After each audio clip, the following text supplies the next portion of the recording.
Hi everyone, welcome back to Fantasy Awash. Today I am going to be talking about the top 5 books I read in Q1. Let's jump in. So this is kind of awkward because 3 of my 5 books are written by the same person, but if you've been following along, you know that I've been reading a lot of Brandon Sanderson since December of last year, so it's not that surprising that a few of his books are going to be in my top 5 of Q1. This one is going to be Well of Ascension. Now, I understand that this is not a standalone or a book 1 of a series, which makes it a little bit awkward. It is the second book in the Mistborn trilogy, but honestly, I loved Well of Ascension so much. I raved about it to anyone that would listen to me. I have my best friend reading it right now because I just loved the politics of this book so much. I really found that Sanderson hit a stride in the story in book 2. When I finished the trilogy, book 2 was my favorite, which I feel like isn't a common theme a lot of the time in trilogies. Most people tend to feel that book 2 tends to be the weakest because we get our setup of everything in book 1, kind of a lull in the middle, and then of course our conclusion with book 3. I did not feel this way about book 2. I loved the introduction of new characters in book 2, that we got more fleshed out stories. I loved that politics became at the forefront of everything. It was just such an innovative and creative book. One of the things I feel like that is also important to note is that Sanderson originally wanted this to be the first book, but he realized that he couldn't really start the story with book 2. He needed to actually write book 1 first. Book 2, I feel like, is it's the prime of the series because it's what he wanted to write, and I feel like he did it so well and so convincingly that it stands out among the 3 for me. I know that this is probably not a super popular or common opinion, but I love Well of Ascension. I think it is probably the best book of the series. I gave it a 5 out of 5 stars. At some point, I will reread it. I'll probably like it even more, honestly. Loved this book, 5 out of 5. Now, the next 2 Sanderson books are standalones, and I think that that is a lot easier for people that don't necessarily want to jump into the middle of a series or aren't super invested in the Cosmere as a whole at this point. The first other Sanderson book that is a standalone book that is in my top 5 of Q1 is Warbreaker. I loved Warbreaker so much. Warbreaker for me was his most interesting magic system by a lot. I loved the main character, Ciri, even though we've got a few different main characters. I loved that there was a sentient sword named Nightblood.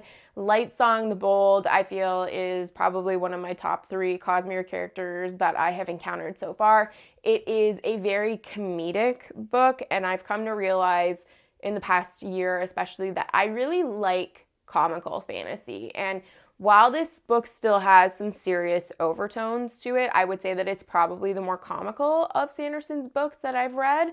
Other than Tress, this one was special. I thought that the magic system was so innovative and so creative that breathing life into things and that color could animate things. It just made so much sense that when you sat back and you read it, you think, why has no one thought of this before Sanderson? Because it makes perfect sense when you actually read it. It's a complicated magic system, but still so endearing. All of the characters in this book I thought were good. Vivenna at first drove me crazy, but I feel like her character arc gets more interesting with the second half of the book. There were some major twists and turns in this book for me that I thought they caught me off guard, which I really like. I like being wrong when I'm reading because I am someone that will guess things as I'm reading. I'm trying to figure out the story.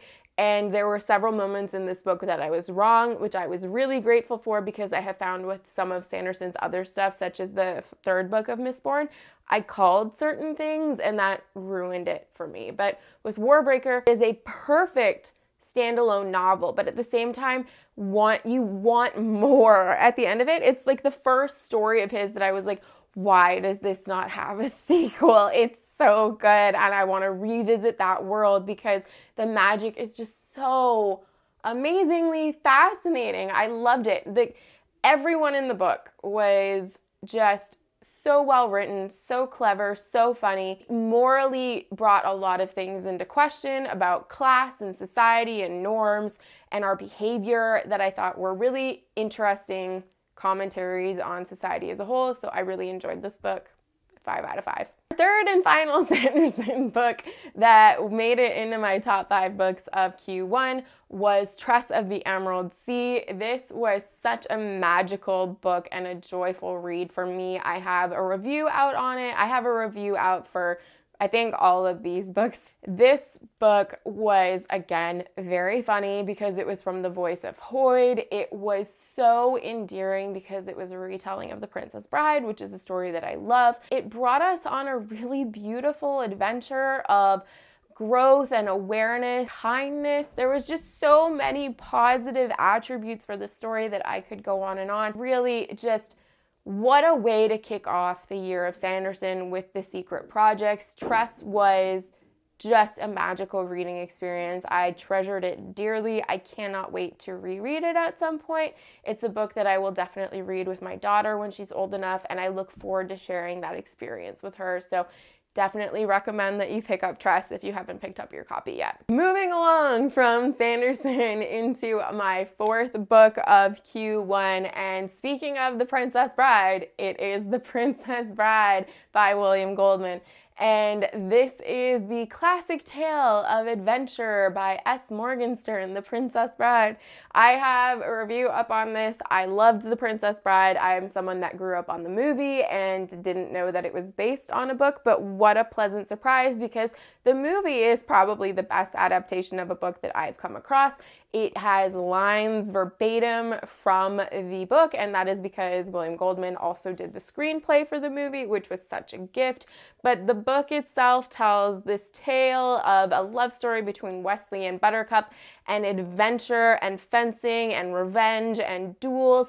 There's just so many amazing tropes in this book, but all of them are done so beautifully.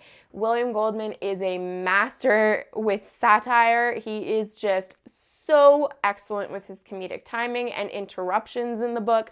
He comes up with these phenomenal witticisms and ways to pull you into the story that are just absolutely gonna have you laugh out loud because they are so clever, and he weaves his narrative through a bunch of different timelines and different perspectives, I'll say, and all of them have you gripped and wanting more, and it was just such a fun read. I loved this. I could not say enough good things about this book. If you've watched the movie and loved the movie, I definitely recommend that you pick up the book because you will not be disappointed. Final book of Q1 that made it into my top 5 is The Blade itself, which is the first book of the First Law trilogy by Abercrombie, and boy oh boy did I love this book.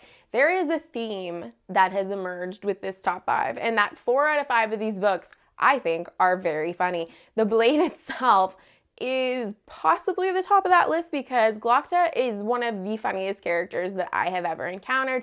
This book is so good. It is a grimdark fantasy with comedic elements, and all of the characters are highly unlikable people, but at the same time, you are so gripped and so fascinated as to what is going to happen to these people and actually invested in their welfare in a way that I never thought I would be, which was so well done by Abercrombie. Glokta is a terrible person, but at the same time too, you feel sympathy for him at times based on his past. The story takes place in the capital city of Adua, where we have several different POV characters.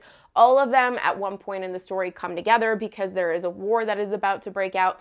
Each one brings something unique and different to the table, and each character, for the most part, is just very gripping in their own way. I will say the one thing that I did not love about this book is that I didn't appreciate the way that female characters were portrayed. I found them a bit one-dimensional and flat, but I'm hoping that that will change in book 2 and book 3. Time will tell, but I cannot wait to jump into those books in the series because I loved it so much that I am really eager to carry on with the trilogy and finish it probably next month. You can let me know in the comments below if you've read any of these books, if they are a top book for you. I'm curious to see what will be in my top 5 going forward for quarter 2.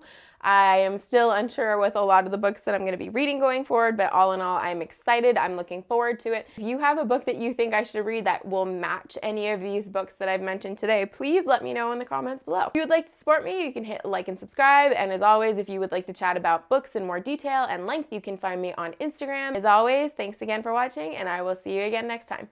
Bye.